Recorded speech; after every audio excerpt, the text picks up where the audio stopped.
एक मर्तबा रमजान के आखिरी अशरे में इमाम अली अलैहिस्सलाम की खिदमत में एक शख्स आके अर्ज करने लगा, या अली, मेरे दिल में एक ख्वाहिश है जिसको मैंने अपना मकसद बना के रखा है, लेकिन मेरी वो दुआ कबूल ही नहीं होती। इमाम अली अलैहिस्सलाम ने फरमाया, ऐ अल्लाह के बंदे, मैंने अल्लाह के रसूल से सुना कि जब रमजान का महीना इख्तिताम होता है और आसमान पे ईद का चांद जाहिर होता है, उस वक्त जो भी इंसान ईद के चांद को देख के एक मर्तबा सूरह फातिहा पढ़कर अल्लाह को उसके रसूल का वास्ता देकर जो भी दुआ मांगता है, तो अल्लाह उस दुआ को फौरन कबूल करके उस इंसान के मुकद्दर में लिख देता है, क्योंकि ईद का चांद अल्लाह की तरफ से मोमिन के लिए खुशी की निशानी है। इसीलिए जो भी इंसान ईद के चांद को तलाश करता है, उसे देख के खुश होता है,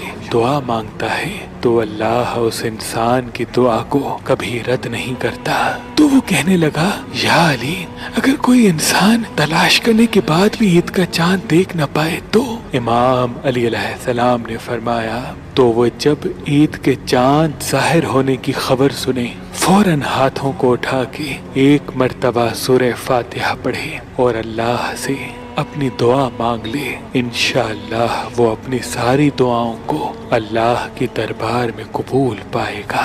अल्लाह के दरबार में कबूल पाएगा। अल्लाह के दरबार में कबूल पाएगा।